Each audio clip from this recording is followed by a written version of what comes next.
Hello बच्चों, कैसे हैं आप। आज हम लोग एनसीईआरटी का जो साइंस है बायोलॉजी, उसका हम लोग सोल्यूशन देखेंगे। तो पहला हम लोग देख रहे हैं एनसीईआरटी का जो चैप्टर पोषण स्टार्ट होता है जैव प्रकरण, उसमें 5 क्वेश्चन दिया है। जब क्वेश्चन का टॉपिक खत्म होता है तो हम उन क्वेश्चनों पर डिस्कशन करेंगे। थोड़ा वीडियो बनाने में ज्यादा दिन लेट हो गया, क्या करें, हाल से वाला है, समझ रहे हैं, धीरे धीरे बट सुधार कर रहे हैं। हम लोग आते हैं पहला क्वेश्चन पे। पहला क्वेश्चन है स्वयं पोषी पोषण तथा विषम पोषी पोषण में क्या अंतर है। स्वयं पोषी मतलब स्वपोषी पोषण, विषम पोषी मतलब परपोषी पोषण। विषम पोषी मतलब क्या हो गया बच्चों, परपोषी पोषण। तो कह रहा स्वपोषी पोषण और विषम पोषी पोषण में क्या अंतर है। तो आप लोग को पता है स्वपोषी पोषण किसको कहेंगे, तो जो वैसा पोषण की वैसी विधि जिसमें जीव अपना भोजन स्वयं बनाता हो। जैसे हमारा कौन बनाता है बच्चों, पेड़ पौधा, समझ गए। परपोषी पोषण में क्या हो जाएगा, पोषण की वैसी विधि जिसमें जीव अपना भोजन स्वयं से नहीं बनाता हो, किसी और पे निर्भर रहता हो। जैसे मनुष्य हो गए, जानवर हो गया, हमारा कवक हो गया, जीवाणु हो गया, ये हमारा क्या है बच्चों, परपोषी पोषण है। समझ गए। तो क्या लिखेंगे, स्वपोषी पोषण में पोषण की वैसी विधि जिसमें जीव अपना भोजन स्वयं बनाता हो, जैसे में हरे पेड़ पौधा। परपोषी पोषण में क्या लिखेंगे, पोषण की वैसी विधि जिसमें जीव अपना भोजन स्वयं नहीं बनाता हो, उसे परपोषी पोषण या विषम पोषी पोषण कहते हैं। जैसे मनुष्य, पेड़ पौधा, मनुष्य, जानवर, अमीबा, जीवाणु, ये सब। समझ गए। दूसरा लिखेंगे, इसी में अंतर है, दूसरा लिखेंगे 2 नंबर का 2-3 को अंतर लिखेंगे। स्वपोषी पोषण हरे पेड़ पौधा में होता है, एग्जाम्पल हम लिखे लिए।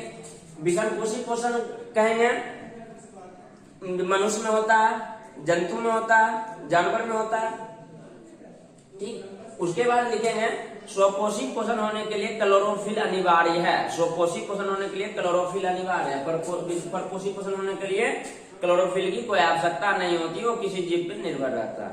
उसके बाद लिख लेंगे स्वपोषी पोषण एक के प्रकार का स्वपोषी पोषण होता है, लेकिन परपोषी पोषण 3 प्रकार का होता है। तो उसको परपोषी पोषण लिख लेंगे। परपोषी पोषण 3 प्रकार का होता है। पहला क्या होता है, परजीवी, मृतजीवी, प्राणी संपोषण। समझ गए। 2 को अंतर लिख देंगे, 3 को अंतर लिख देंगे, हो गया।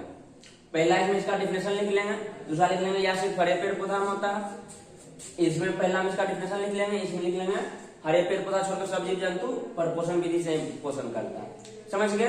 क्यों होता है, इसमें क्लोरोफिल पाया जाता है 3 नंबर में। हरे पेड़ पौधा में क्लोरोफिल पाया जाता है, इसलिए स्वपोषी पोषण होता है। लेकिन अलग जंतु में कोई क्लोरोफिल नामक वर्णक नहीं पाया जाता, जिसमें परपोषी पोषण नहीं होता। इसमें परपोषी मोड एक्स्ट्रा में लिखेंगे, 3 प्रकार होता है। क्लियर। अब नेक्स्ट है प्रकाश संश्लेषण के लिए आवश्यक कच्ची सामग्री पौधा कहाँ से प्राप्त करता है। प्रकाश संश्लेषण के लिए बच्चों क्या क्या चाहिए। पहला बोले थे कार्बन डाइऑक्साइड, दूसरा सूर्य का प्रकाश, तीसरा हमारा मिट्टी से जल खनिज लवण लेता है, और पत्ती में क्लोरोफिल उपस्थित ही है।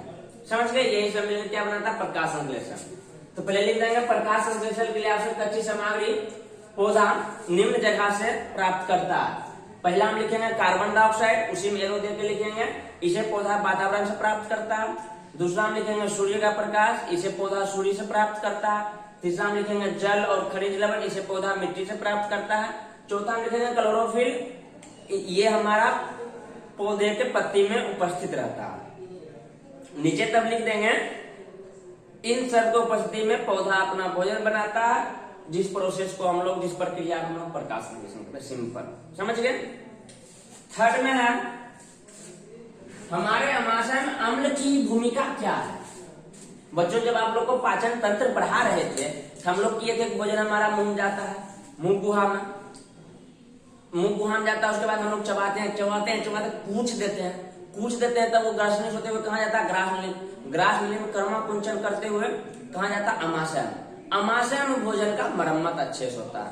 अमाशय में क्या बच्चों आता है, जठर रस। जठर रस में क्या क्या पाया जाता है, हाइड्रोक्लोरिक अम्ल, पेप्सिनोजेन या पेप्सिन जिसको कह सकते हैं। उसके बाद हमारा और क्या पाया जाता है, म्यूकस। पेप्सिन तो प्रोटीन को पाया जाता है, म्यूकस हमको आमाशय की सुरक्षा प्रदान करता है। अम्ल जो है, अब उसका भूमिका पूछ रहा, अम्ल क्या करता है बच्चों। तो यहाँ लिखेंगे हमारे आमाशय में अम्ल की भूमिका निम्न है। पहला, अम्ल जो है बैक्टीरिया वायरस को मारने का काम करता, सूक्ष्म जीवों को नाशक का काम करता। दूसरा, ये भोजन में अम्लता प्रदान करता है, जिससे हमारा भोजन पचता है। समझ गए? उसके बाद हो गया, दो ये काम लिखेंगे। पहला हमारा ये जीवाणु विषाणु नाशक होता है, मतलब जो भी सूक्ष्म जाएगा उसको मारने का काम करता है, सुरक्षा हम लोग को प्रदान करता है। तीसरा, ये भोजन को पचाता है। अम्ल रहता है तो भोजन में अम्लता हो जाता है, एंजाइम उसे अच्छा से रिएक्ट करता है, तो भोजन का हमारा खंड खंड टुकड़ा टुकड़ा हो जाता है। समझ गए? आमाशय अम्ल की भूमिका, पहला भोजन को पचाता है, या मतलब भोजन को हमको जीवाणु बैक्टीरिया से बचाने का काम करता है, उसको मारता है, उसके बाद हम भोजन को पचाता है। क्लियर? अब नेक्स्ट है पाचक एंजाइम का क्या कार्य है। अब नाम है बच्चों, आप पाचक एंजाइम का क्या कार्य है? तो भोजन को पचाएगा, सिंपल लिख देंगे। पाचक एंजाइम का मुख्य कार्य भोजन को पचाना है। कुछ एग्जाम्पल में लिख देंगे। एग्जाम्पल में लिख देंगे ट्रिप्सिन प्रोटीन को पचाता है, लाइपेज वसा को पचाता है, एमाइलेज स्टार्च को पचाता है, इत्यादि। तीन को एग्जाम्पल दे देंगे, काफी है। सब आपको 2 नंबर क्वेश्चन में पूछेगा। पाचक एंजाइम का क्या कार्य है? पाचक एंजाइम का मुख्य कार्य भोजन को पचाना है। फॉर एग्जाम्पल उदाहरण के लिए, ट्रिप्सिन प्रोटीन को पचाता है, एमाइलेज स्टार्च को पचाता है, लाइपेज वसा को पचाता है। क्लियर है बच्चों?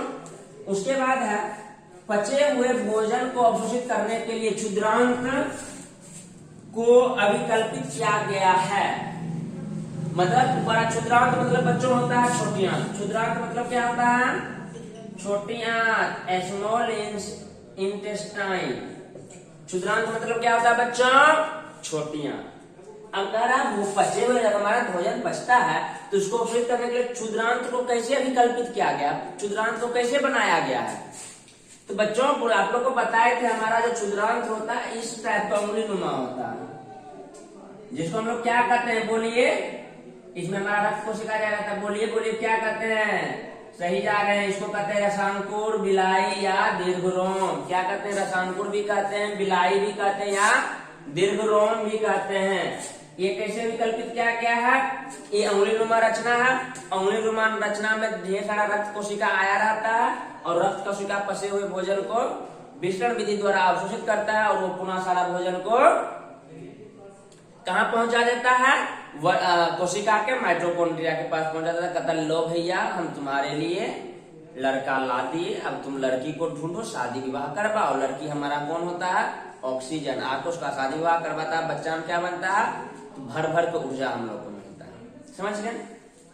तो क्षुद्रांत को कैसे अवशोषित किया गया है, अभिकल्पित किया गया? अभिकल्पित मतलब होता है बनाना। अभिकल्पित मतलब क्या होता है? बनाना। मतलब क्षुद्रांत को कैसे बनाया गया? इसमें लिखेंगे पचे हुए भोजन को अवशोषित करने के लिए क्षुद्रांत को अंगुलीनुमा रचना बनाया गया है, जिसे हम लोग रसांकुर या दीर्घरोम कहते हैं। उसमें ढेर सारी रक्त कोशिका मौजूद रहती है। जब हमारा भोजन पच जाता है तो पचे हुए भोजन विसरण द्वारा इसी रसांकुर या दीर्घरोम से रक्त कोशिका में मिल जाता है, और रक्त कोशिका सारे भोजन के पोषक तत्व को हमारे कोशिका के माइटोकॉन्ड्रिया में पहुंचा देता है।